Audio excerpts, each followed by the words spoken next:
Welcome to the Moonstamcast. This is usually where I start with a joke. But bad news, neither of us wrote one this week.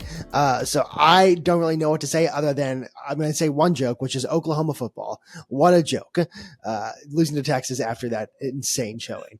So welcome to the Moonstamcast. I'm Jorden. This is the Washington State correspondent to my still in Houston correspondent, Brian. Brian, how are you on your wonderful vacation? I hope you're having a wonderful time up there.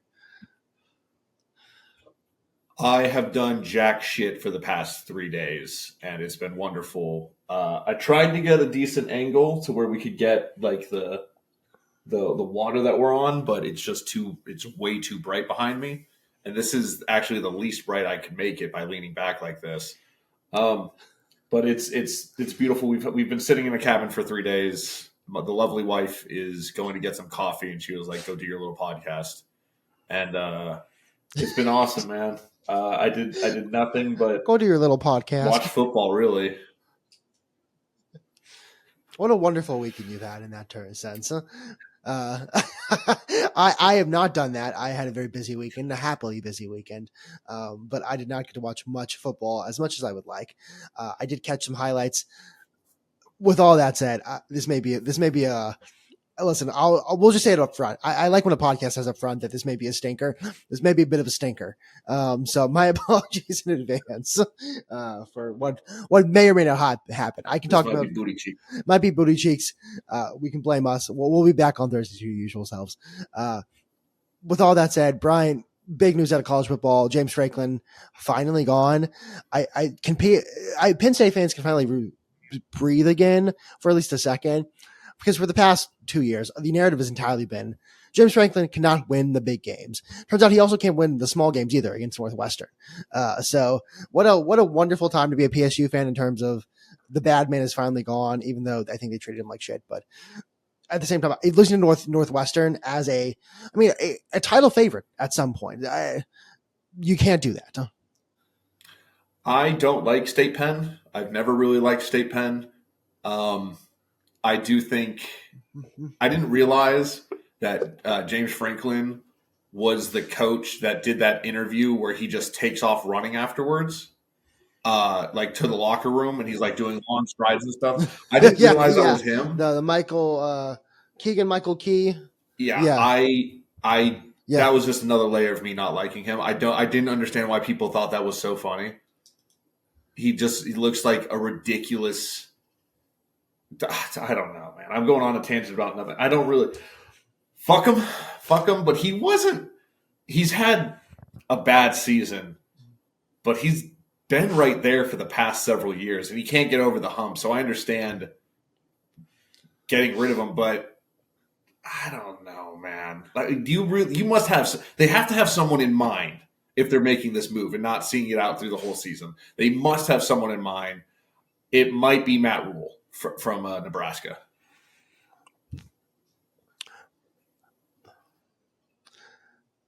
I was about to say, who would they have in mind? Because I get on SEC football TikTok sometimes, SEC like coaching TikTok, where it's always the same, like three guys. For some reason, it's always Nick Saban is the guy who's going to come fix your program. I don't think Nick Saban wants to come fix your program for a multitude of reasons, one of which I think he loves his gig right now. The other is Lane Kiffin. For some reason, Lane Kiffin is always mentioned as another guy. I think every SEC program thinks their destination is the best destination. Like I saw Florida putting Lane Kiffin. I'm like, I don't think Lane Kiffin cares that much about Florida. He has a very good job at Ole Miss right now. I've never seen Matt Rule, but maybe because he went to the Big Ten, and I don't think SEC football TikTok knows Matt Rule's existence. So I don't know. Like in the coaching carousel, there's always someone. I mean, maybe Bill Belichick. He's almost going to leave. So, Penn State. Do you want Bill Belichick and Jorden? They come as a peer, obviously. But I mean, I don't know who. At this point in the season, they don't have like. It's not getting fixed at this point in the season. Drew Lohr is gone. He's a year too late. He should have declared for the draft this past year. He's traded for a little. He's out for the season. Yeah, he's out for the season. He's like, it's too late. Like he should have declared for the draft this past year. He just missed out on millions and millions of dollars. Yeah, I mean, he's not going first round at this point. He might fall later, but I don't know where he's going to go. But he missed out on his millions of dollars and probably potentially being the starting quarterback for the Browns at this point. But I don't know if they have anyone. They have an interim HC, which is their OC. I don't know who they have in mind other than they were like, let's listen. This guy's unpopular. He doesn't win the big games. We're not going to win the national championship if he can't win the big games. Let's get rid of him, pay that buyout, and go on with their little lives and find someone in the offseason. Yeah, I it's basically waving the white flag between Franklin getting fired and Drew Aller out for the rest of the year. Penn State's done. Like they were done because they are not a good team, but they are for sure. Like stick a fork in them, they're cooked. It's over. Yeah. So good for us, State Penn haters. I'm not going to clip this obviously, but I saw someone say this is the worst thing that's ever happened to Penn State. I'm like, I can think of something about 10 years ago that was probably a little bit worse, but that's just me. And we're not going to bring that up again. I had one other Big Ten note before we get to the Texas teams doing well, which includes Houston, surprisingly, but they were against an OSU that I don't think it knows football exists. I do have one note on that game, but Indiana, and last year, the whole thing with Indiana is Indiana's not like good, and it doesn't deserve to be in the top 12, doesn't deserve to be here. I think they proved that with Oregon this week. It was college game day. I think Pat McAfee was the only one who said Indiana's got this. It's like, here's the thing. Common knowledge, if you don't really like, I'm not gonna pretend like I know anything about Indiana football. Like not from like I just don't care. It's like there's just a lot of other stuff, and I have to pretend to pay attention to UH and when they win. Which they did, but we're a basketball school. We're a basketball school. It doesn't matter. After last year, where for the entirety of the selection process, I will say a certain fan base, let's say their colors crimson red, was very upset about the fact that another red school was getting into the playoff, who was Indiana. And they said they hadn't played anybody, so on and so on and so on. Mendoza is also a fantastic quarterback. It is nice to see that they are. I don't know if it's nice to see, but it is fun to see that they're finally beating those allegations this year, at least. So maybe Indiana's who Penn State thought they were. I'll say it. Indiana's who Penn State thought they were. And I'll say that for the rest of the season, for the next 2 weeks. I don't know, whatever. They're ranked, I think, 4 or 3 or 4 in the AP poll, which again, functionally doesn't matter, but they're there. So we'll see. I think they're 3. They're 3. Is A&M 4 and they're 3? I think it's Ohio State who took care of business against Illinois. Then it's Miami. Then it's Indiana, and then it's A&M. I think because 5 is Ole Miss, which is why when we brought up Lane Kiffin, no way he leaves Ole Miss. No. He's the number 5 team in the nation right now. Well, I think a lot of kind of to that point, I think a lot of SEC schools think that their school's a destination, like a destination coaching job. Not thinking that also Lane Kiffin's at his destination coaching job, at least. I don't know if they don't seem to fit that in their analysis that he's actually also at where he wants to be right now. Yeah, good for, but let's go to Texas A&M. I'm still on my high horse that they're going to win the SEC. I have no questions about that. I will say they're going to have one loss.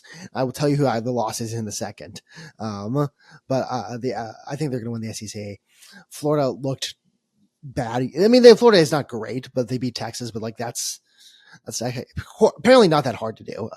Even though this week we learned differently. But Florida, whatever, A&M's taking care of business. I still think they're going to win the SEC as much as maybe the Georgias and the who are they playing? Georgia's playing this week. I can't remember who they're playing this week. The Ole Misses of the world. They're playing Ole Miss. I want to say otherwise. I do think A&M has this. So I don't know if you have any thoughts on A&M right now.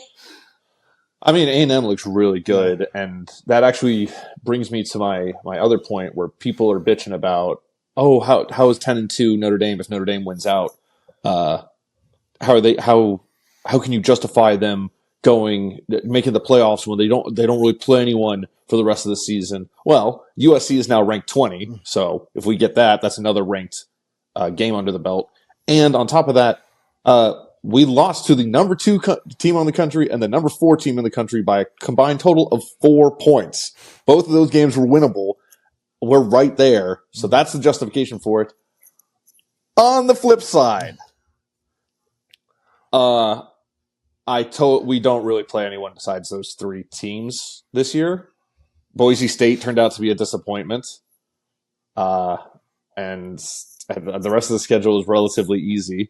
So I understand that it's like they only played 3 teams and they lost 2 of them, but one of them is the number 2 team and one of them is the number 4 team, and they were very close games that could have gone either way. So there's the justification, but I also understand the irritation from the national crowd. Join a conference? No, I'll never join. I'll never want to join a conference. We will eventually join a conference, though. They're going to force our hand because we're an ACC school in everything besides football. Yeah, I was going to say maybe. I was going to ask who you think you join. Would it be because even though you're an ACC school in everything but a name? I think it'd be ACC because the Big Ten. Everyone would want us to join the Big Ten, but the Big Ten's holy shit. Like, I don't know if Notre Dame would be able to compete with other Big Ten schools for recruiting. Well, I think the fire marshal's about to break up the Big Ten anyway, because there's like 6,000 schools in one conference. So at some point, it's like, well, if you have, I think there are 20 schools right now. Yeah, add a 21st school into it. It's not even a conference anymore. That's just, like, at that point, just make divisions within your conference. There's no point in having a conference anymore. The ACC. I'm not going to say that you'd run the ACC in football because I don't think that's an incorrect statement, but you'd at least be in the top. I mean, Miami's kicking ass. Yeah, that's why I was saying. You're at least going to be in the top 3, I think, pretty consistently. That may be an incorrect statement, but I think it's not a wild statement. Miami obviously doing well right now. Florida State. Clemson, but Clemson's had a horrible year, which is delicious. Yeah, I think the Clemson era is over personally, and that's really. You think Dabo's done? I don't know if Dabo's done, but I don't think they're going to be the Clemson that we know. Like the Trevor Lawrence, like the Trevor Lawrence, Deshaun Watson. Hate be upon him, Clemson. I don't think they're going to be. I think Dabo's not embraced NIL like he should, and I say that with like almost some sort of like respect to it. Yeah, respect to it, where it's like you're doing like the quote unquote right way without, you have UT players with Lamborghinis. I don't think you're going to see that at Clemson. And I think that's an okay thing. I kind of like that. At the same time, Dabo Swinney is also Dabo Swinney. So I'm not sure I'm going to give him that much credit on that. But I do think that the fact that he's not embracing it means that either he will leave Clemson soon enough or Clemson will fall out to the point where Dabo is forced to leave Clemson, not of his own accord, or like a wink, like, here's your payout, but also go away forever, please. At least, maybe James Franklin can go there. He can run as well. He's a runner. Dabo's a runner. We'll have 2 runners, back-to-back runners at Clemson. That would be the most. They're already pretty insufferable, but that might take the crown for most insufferable coaching staff of all time if you've got James Franklin and Dabo Swinney. On the same staff. I don't know if that would be possible because he would run out. Like truly, like, and I mean that, like, Dabo's the head coach, he'd run out. But they would race down the hill. Here's the thing, Brian. I'm challenging him. I'm pushing him to be his best. Here's the thing, Brian. I'd actually really like to see that. Like, that's not even a question in my mind. Like, do I want to see the head coach and the OC or the DC? We'll put it whatever coach other than the strength and conditioning coach, because I feel like that man already has enough aura. I mean that for every program in the nation. I'd love to see coaches race before a game down like the Clemson rock slide, whatever it's called. I think actually the opposing head coaches should run it. You know how, like, the off topic, who gives a fuck? The thing of like medieval fights was always like, why don't they just have the kings fight each other and whoever wins. And like, yes, let's do that with at Clemson. So Death Valley no longer hosts football, it hosts big races between head coaches. It's like Banana Ball or like a Duel and Dice Monsters or whatever, Dungeon Dice Monsters, where it's your own rules. Oh my God, Dungeon Dice Monsters. But yeah, so James Franklin at Clemson. Duke Devlin, sexy Duke Devlin. Someone play sexy back in this bitch. Okay, we're doing bad at podcasting right now. I don't know. My other point, outside of the Notre Dame. Also, do you want to talk about Notre Dame this week? And just real quick, the only last thing I had on Notre Dame was where the fuck was this defense for the Miami and A&M game? We've allowed 27 points in the last 3 games total. So they had 13 2 weeks ago, 7-7. Where was this defense? Now we're playing not as good competition, but we could have used this level of the defense for those 2 games, and we may have walked away with a victory. Yeah, So at least again, you have to hope. I mean, USC is ranked this week, so that's helpful. You have to hope that A&M and Miami they're at least one and two. Like Ohio State has to lose 2 games. They both have to make the playoff. They both have to make the playoff for us to have a chance. Can I make an argument about that? That I don't think they just have to make they sneak in at 12, like it's 11 and 12 somehow. Let A&M and Miami fall off. I don't think that helps you. I think if they have, no, they'll get in over us obviously because they beat us out. Yeah, I'm saying, if one of them drops to like 8-9 range, like they lose the championship game, they both have to make the championship game, and then one of them has to win it. If they both win it, it's almost guaranteed we're in. If we win out, if only one of them wins it and the other one loses it,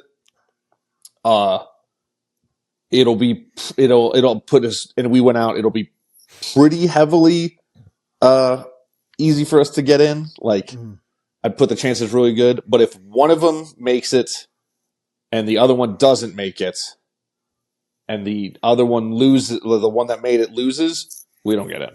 We have there has to be one of them that wins the conference championship for us to have a shot. At least one. Yeah. So good luck to you. At least you got a ranked USC this week, which I don't know. We'll talk about that on Friday, or Thursday or Friday when it comes out, how you feel about that. But speaking rich. Yeah. On the other side of winning teams and losing teams, Texas, last week we declared them not back. This week is a time to declare them back, no. But not back. I don't think so either. I think Arch had a great day. But he seems like he's getting more, but I don't know if he's getting it or if it's just Oklahoma defense was bad that game. I don't know if that's what that was. Even though they were all right this season, I don't know if this past game they were just like, it's the Cotton Bowl. I'm going to go eat fried bacon and cotton candy right before the game, and I'm going to pull a Lamar and have to run off the field real quickly. I don't know. I don't think they're back. I will say, okay, this has caused me a prediction, and I'll say this right now. I don't think A&M is going to go lossless in this campaign, because I think they're going to lose to Texas. Whoa. Now, Jorden, that's a crazy thought. One, I have one. There are 2 points. One, in rivalry games this season, UT is undefeated. Don't count UTSA. Or did they play? They play, UTSA, and then they played Oklahoma. Both victories. And the biggest rivalry of all, even though it's not been the past 10 years, but spiritually it has been, biggest rivalry of all is A&M. It's at Darrell K. Royal this year, which I think adds a little bit extra mystique, a little bit hard. It's going to be like A&M's still a good team, but I think it's harder to go play at your rival's place. Now, last year, Kyle Field was burnt orange. Maybe I'm wrong. With all that said, I feel like it's like the perfect game. A&M has to, and maybe A&M doesn't have to win the game, but they really have to win the game and make the conference championship or something like that. Where the narrative is going to the game is A&M has to win. And then you have the rivalry game. UT's, it's kind of, that's a failed season for UT, but like they're probably not making the playoffs this season if I had to make the guess. Oh, yeah. They're not making playoffs. Yeah. Unless like some magical things happen in the SEC, I don't think it's going to change. Everyone has to start beating everyone, and everyone has to be a 3-loss team, and they have to be a 2-loss team. I don't know if that's mathematically possible. I don't think it. I mean, we're only at week 7. We're going to week 8. It probably is in some capacity. At the same time, people got to start losing. Probability. So mathematically, probably correct. Probability wise, probably totally insane. But I do think it's a perfect game for like UT has something to play for that's more than A&M. UT would love to play spoiler. They would love to play spoiler. Yeah. So that's why I'm calling this one loss for A&M. At least if they lose a couple, but their one loss if they stay on the current trajectory is UT at Darrell Case Royal in Austin, which I imagine the crowd will be incredibly loud for all that. So that's my prediction right now. I said A&M's going to win the SEC. I'm now feeling that after this game, after the UT, after the Red River Shootout, which we will all call that forever, that UT is going to win that game. So that's my last. No, I have one more note on college football, but that's my last real note on college football. No, that's all I got on college football. I do have one question though. Is it? Do A&M and Ole Miss play each other this year? Let me look that up real quickly because I was actually thinking about that. I had just looked up their schedule to look at where they were playing this year for Red River or for A&M. They do not play Ole Miss, but they do play LSU, Missouri, and then Texas. But they also have that. They have one game against this. I always hate this. That November 22nd is their game against Samford. It's like, why are y'all doing it? Just stupid. Sanford or Stanford?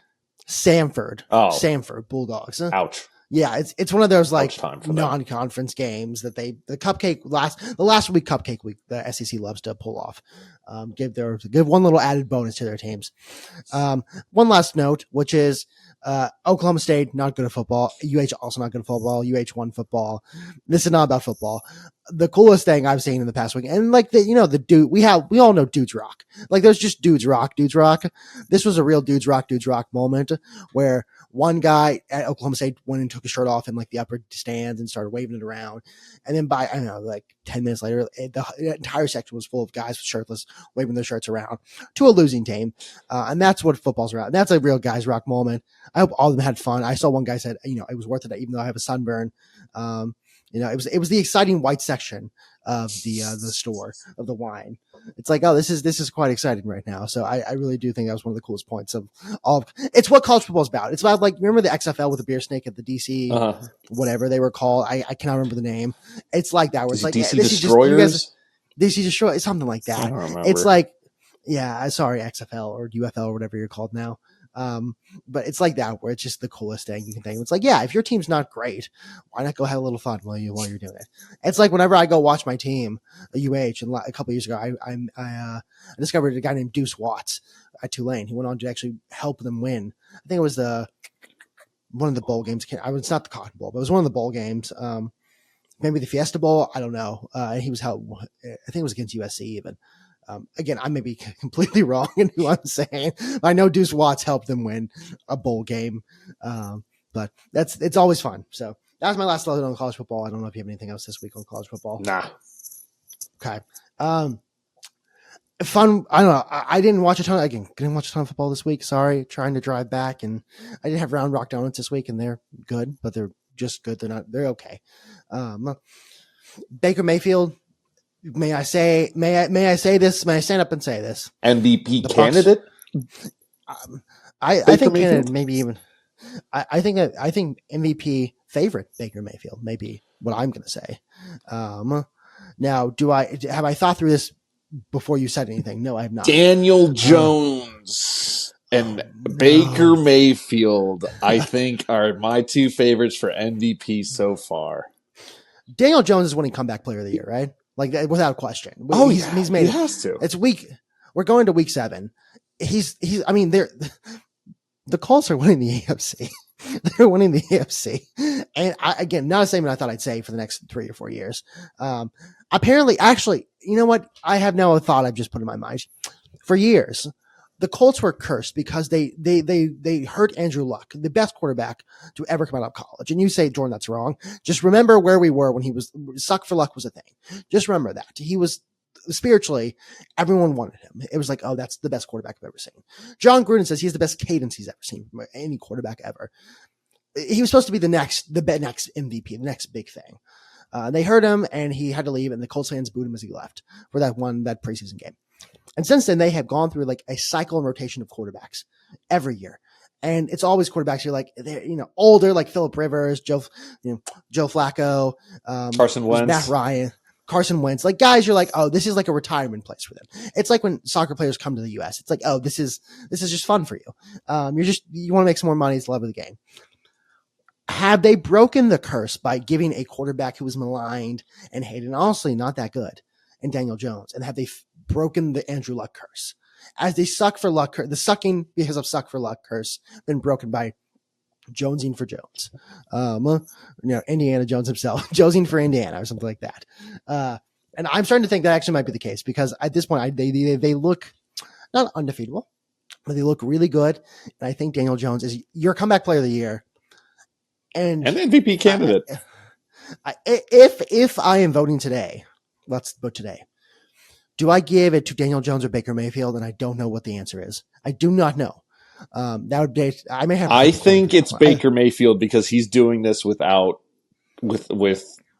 Mike Evans is hurt, Chris Godwin's hurt. And Buke, I think, just got hurt. He's doing this like with. I don't know if they've. I think Chris Godwin played a game. I think Mbuke just got hurt. But like, if you're missing two of your biggest weapons, and then your third is having to carry you and or help a lot, I don't. It's just. I think Baker's doing more than Daniel Jones is doing, but that doesn't take away from what Daniel Jones is doing. Does that make sense? Yes, exactly. Like Baker Mayfield is doing an amazing job, says Daniel Jones, but one is doing with less. Let's just leave it here. Let's leave it here, and we'll reevaluate in a couple weeks. Your comeback player of the year is Daniel Jones, no questions asked. I think there's no one else who's going to hold it, even if after this week he gets worse, which I don't think he will. I think he wins your comeback player of the year just on this alone. We'll come back. I think you're right with Baker Mayfield. I think I'm so wrapped in the Daniel Jones narrative that I'm having a hard time. I mean, it's also week 8. We're going into week 8, so it's like we're going to week 8 or week 7. I think it's week 7 we're going into. Yeah, week 7. This is the college football. This is college football's fault. In a way, I'll blame this on NIL. We're going into week 7. It's way too early to crown an MVP, but if I had to crown an MVP, I'd say it is Baker Mayfield.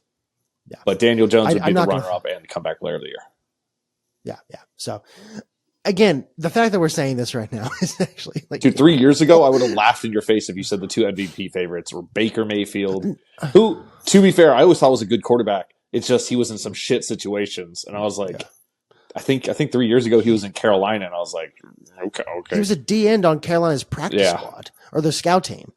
If you told me last season, even into last season, I say this, Baker Mayfield had a great season last season. You're telling me like, hey, your MVP favorites are Baker Mayfield and Daniel Jones. I'm like, no, they're not. Like, what are you talking about?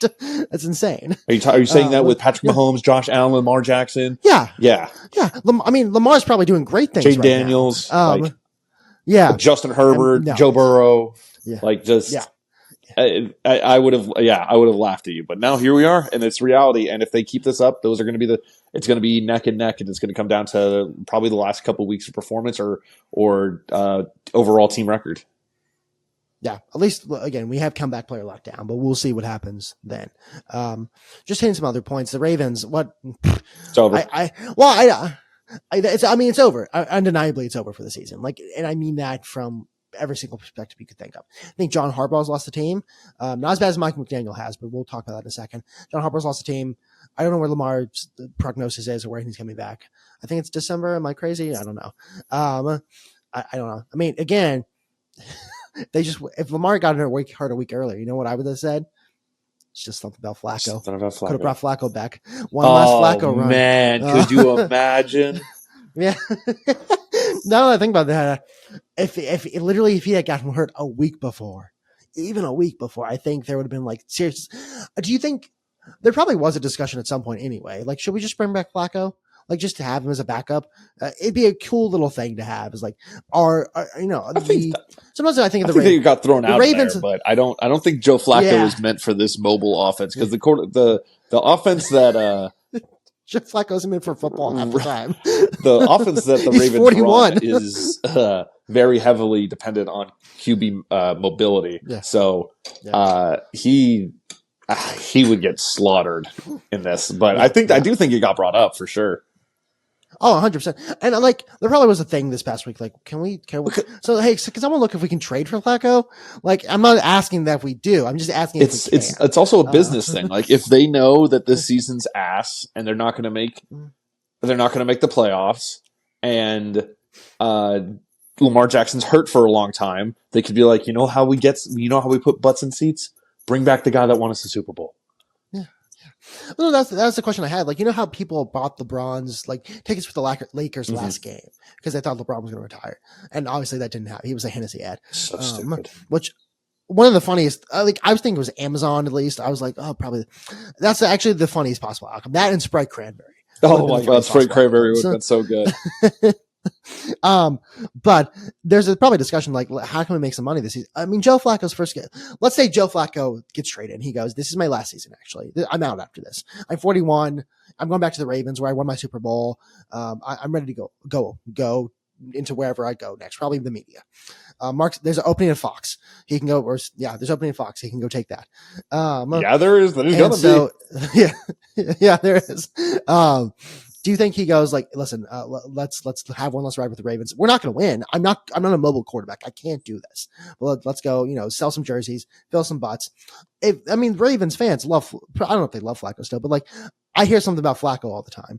I wonder if like maybe the last game they sell out is like a goodbye to Flacco. Thanks for everything you've done. Have fun in your, tenure doing whatever you do next. Business decision. Make some money, wait for Lamar to rehab. Say like Lamar, sit out for the rest of the season. Just sit it out. We want you safe. And then actually, I was trying to think of Derrick Henry. Have the Bengals and Ravens played this year? I don't think so. I'm going to look it up real quickly. So we get possibly two Joe Flaccos playing against the Ravens. That would be fun. That would be really, actually, I'd love that. No, because I don't think they have. Let me just look, because I don't think they have, but I need to check before nope. Okay, Bengals November 27th and then December 14th, so we get two Joe Flaccos possibly. Well, Burrow might be back in December, so we might get one Joe Flacco. Well, is that one at home or away for the November one? November 1 is it's home for the Ravens. Oh, so yeah, one last Flacco at the Ravens. That'd be fun. That's got to be a sold out game. Oh no! I'm not a Ravens fan, obviously. I'm not a Ravens fan. But if I'm a Ravens fan, and even like just a fan of football, I'm in the area. Do you think the last thing you do is you go to M&T Bank Stadium and say goodbye? Love you. It's not gonna be a good game. The Ravens are ass, and the Bengals are pretty bad without Joe Burrow. So yeah, I'd go. Why not? Yeah, why not? So. Last things I don't know. Oh, I did have one more note on football, which was Dak. Last week I said Aaron Judge is the Dak Prescott of MLB. He only plays well when it doesn't matter. And Dak Prescott played really well this past week and still lost. So I just thought it was very funny. 2 weeks in a row. So any other NFL notes from this week other than I got a couple quick ones. One, I am very over international games. And we have another one next week. I'm very over it. I don't. Oh man, because the NFL has me by the balls. Okay, I'm gonna watch. I'm gonna wake up and I'm gonna watch. But God, it's such a shitty product overseas, man. It's not good football, and it's not just because it's not good teams. It's just it's a shitty product. And because it's just. They send our shittiest teams over there, which is the funniest part. Everyone else gets shitty teams. And then I'm also over the double Monday night games. Yeah. Is there a double Monday night game this week? I don't know about the week coming up, but there's two games tonight. Bills Falcons and Bears Commanders, which that game's going to be fun. Yeah, I'll watch. I'm going to watch. Am I kidding? I'm going to watch. It's Monday. Listen, no free ads, but so every time I come up here, Google, stop listening. We take a Gmail account because my wife has like 6 because of all different emails that she's had through her life, and she has kept track of all of them. So every time we come up here to this cabin, we sign into YouTube TV and make it start a 7-day trial so I can have multi-view. Oh, dude, tonight I'm gonna have both games on and the baseball game. And it's going to be awesome. It's going to be great. I also want to talk about baseball whenever we get to it because I have some thoughts. Like yesterday, like all the 3:00 games were done, right? And then there was like 45 minutes before kickoff of Sunday Night Football, and there was like 35 minutes before the MLB popped up. So I put up the MLB game, and I put up the game, but I added multi-view for like they have a limited list of what you can multi-view. You can't multi-view just about everything, but TNT sometimes has sports, so that was under the things that you could put for sports. And they were doing Return of the King, Lord of the Rings. I was just like, so I had those 3 things on with the sound on Lord of the Rings, just waiting for the games to start while I was watching Lord of the Rings. And we might switch from Fubo to YouTube TV because we're paying like $180 or something for Fubo for all the sports packages and everything. We're going to look at YouTube TV because it starts off at $79.99, and with the sports package it says $89.99, and then I think I'll add like probably a couple add-ons, and even then it's still like $90 cheaper.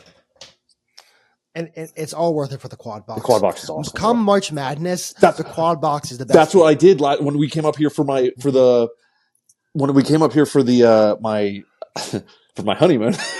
So we did earlier in the week we did all the stuff, and then we went to Olympia National Park and everything, and then we drove around the state of Washington, and then we came to the same cabin we always stay at, and I signed into the multi-view, or I signed up for YouTube TV trial, and I did the multi-view, and the way the games were scheduled for the first 2 days of March Madness means right when the first 4 tip-offs started, I had 4 games going at all times throughout the whole day, and I got to watch all 4 games. It was the best, Jordan. It was the best. That quad box is so fucking cool for March Madness. I'd say it's the outside of going to an actual sports bar with your friends or a sports book like a casino and watching games there with your buddies betting and drinking and stuff. I would say that is the best viewing experience you could have, and it's it's so good. That's awesome. I love it. I actually hashtag no free ads. Maybe I'm an older, maybe I'm a curmudgeon. It's part of me that like whenever UH was playing Duke and stuff, I was like, I can't go anywhere. Like I have to watch this at home alone. So I don't know. I think like early games, if my team is playing, I can't watch it anymore. I just can't.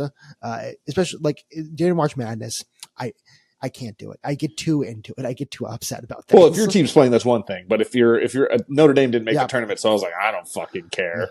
I just want to see a bunch of basketball and bet on all the overs. I can't believe it was a flat. It was a fucking flat even. I think there was one more. What's it called? One more loss than there was a win, but like it was pretty damn close for taking all the overs. I'm gonna do the same thing this year too. Yeah, do it. That's overs year. It's another 2026 is also another over. Just like all right. Well, I was saving it, but the 2026 is going to be the year of the over. ... for real this time. I think every year will be the year of the over. I will just have another tagline along with it. I didn't mean to steal your No, it's fine. Any more NFL notes before we head quickly over to baseball? God, yeah, I did. It is nice being on a bye week and just watching everyone else and having no stress. Yeah. It's the same thing like what we're talking about, like viewing the NFL or the MLB playoffs, where it's like, yeah, of course I wish my team was playing right now, but at the same time, it's nice just to look around and enjoy the sport and not have to emotionally depend on everything. Like, are these assholes going to make or ruin my Sunday? Yeah, it's perfect. I love bye weeks. The Texans are back next week though, which I don't know. I don't have no qualms. I like the Texans seem to have gotten it together, which I'm happy about. MLB playoffs. Baseball rocks. I was walking there, so I was in an Airbnb for my cousin's wedding. Like my family was in an Airbnb, and on Friday night I was walking around like an iPad kid, just with my phone, just watching the game. And I felt like every time, like I thought the game was almost over. There were 2 or 3 innings in a row where the Mariners had 2 on, 1 out. I was like, okay, this is good. This is gonna end somehow. Like there's just no way they get out of this again. And again, they got out of it a couple times. Just like old Donnie. I will say one of my favorite quirks of just like old Donnie. I was one of my it's good. How can he wiggle his way to this one? Oh gosh darn. Okay, never mind. I was going to say one of the funniest quirks about baseball is that the 7th inning stretch is not just the 7th inning stretch. It is a 7 inning stretch, which means by the time you get to 14, you do it again. I think one of the coolest quirks of baseball is that you pull out like a little Tippy Canoe and Tyler too every time you go to a ball game. And it's a fun time. Like taking me out to a ball game is like, it's one of those 1840 songs you go like, oh, they used to sing that like that. That's what music was. 1840s? Yeah, before baseball was invented. Jeez. It was in reference to my Tippy Canoe and Tyler too. Oh, fair enough. But it's just, I don't know. it's a really weird quirk that I think is a lot of fun. It's America's pastime. I don't know, and I keep saying I don't know, but it's really just like it's a fun thing to do. It's a little quirk. It's one of those America quirks where you don't see that in any other sport whatsoever anywhere else. No. Where they have we have dedicated song time in MLB in a baseball game. No matter. It was like and like not only do you sing the seventh inning stretch, you sing another song too. So the Red Sox sing "Sweet Caroline." Trying to think of other people who are not the Astros because I can't. Yeah, the only one I have is "Deep in the Heart of Texas." Yeah, which is, by the way, the coolest thing is that you can just go like, "Stars and I bigger and bright," and then everyone who knows it will clap. But yeah, no, we have dedicated singing time at our sports. Take that, Europe. You may have probably a better atmosphere in every way, and international games on the regular, and your best teams playing each other. But do you have a dedicated singing time? They also don't have football, and when they do have football, they have shitty football. Yeah, I see those NFL fans like it's like Americans going over there and interviewing NFL fans in England. I'm like, why do you watch this? Like, not in a bad way. Like, I get it. Like, you want to go to the game, but like, I don't know. It's the Vikings and the Jets. Like, are we sure? Like, what are you doing on your Saturday afternoon? Or Sunday afternoon? You have to go to work tomorrow. Like, what are you doing? Like, I won't even watch the Vikings and Jets. So it's, they're really dedicated over there. At least in America, whenever we get like big games, soccer games, it's like an exhibition. So, it's not like it's an exhibition. Or I think they're going to play like Villarreal versus Barcelona in Miami at some point. It's like, well, that's at least a bigger team. Like that is one of the well-known teams. We send like the Patriots and some other bumfuck team over there. And we're like, we're going to punish you for, Rob Manfred hates you and doesn't want you to watch baseball. Roger Goodell hates international fans for trying to watch football illegally. So he's like, no, fuck you. I'm going to give you the worst possible team. You're going to like it. And they all do. So sold out every time. Roger Goodell, another great commissioner moment. But with that said, I know the World Series is going to probably be Mariners and Dodgers. It's going to say Dodgers. What was it? I want it to be the opposite so badly. There are two teams that are going to either win for the first time. One team that has won in 30 years. So congrats to the Dodgers for winning the World Series. Again, the IRS's least favorite team in all of football. So, or baseball, not football. Probably also in football. Dodgers just take the cake everywhere. I don't think the Mariners are going to lose, man. I think they're after last night where it was like George Springer hit a home run, and it was just like, oh, the Blue Jays are here, and then the Blue Jays proceeded to do nothing. Their first hitter, I think it was like the second pitch. It might have been the first pitch, hit a home run, and then your offense proceeds to do nothing since then. Can I say something without Astros fans and us getting mad? The Mariners feel like the power friendship team this year. They just do. Yeah. As much as like the Brewers probably are as well. I'd say the Brewers are more the power friendship team, but the Mariners are power friendship AL. Yeah, and they're also, I think, going to make it to the World Series. I think so the too. Brewers are going to, lead into a Ponzi scheme. They're gonna be a Ponzi scheme in the NLCS. So. Again, my prediction is Mariners, Dodgers, with Dodgers winning it all, and I say that with a lot of hate in my heart. But with that said, at least maybe we'll go to 21 innings and we get 3 dedicated singing times, which will be a great time. So, Brian, do you have anything else on this wonderful Monday / early Tuesday? No, I don't really have that much, man. You're also living it up on vacation this week, so I hope you and your wife are having a wonderful time out there, and you get to watch as much football and sports, and also go see some seals. We took a good video of one. I'll send that to the group later. Perfect. Well, Brian, where can the people find you? You can find me across all social media at Auric Polaris, AuricPolaris, especially at twitch.tv/AuricPolaris. Probably not going to stream this week, but I'm going to start hitting the streams pretty regularly next week. Jorden, where can the people find you? Find me at Jorden Stotts on Twitter and across all platforms on Moonstamp Sports, Instagram, Twitter, YouTube, TikTok, Facebook. Thank you so much for listening. Please leave a like, comment, share, subscribe, whatever you can do on wherever you're listening, and we will see you on Friday. Peace and love.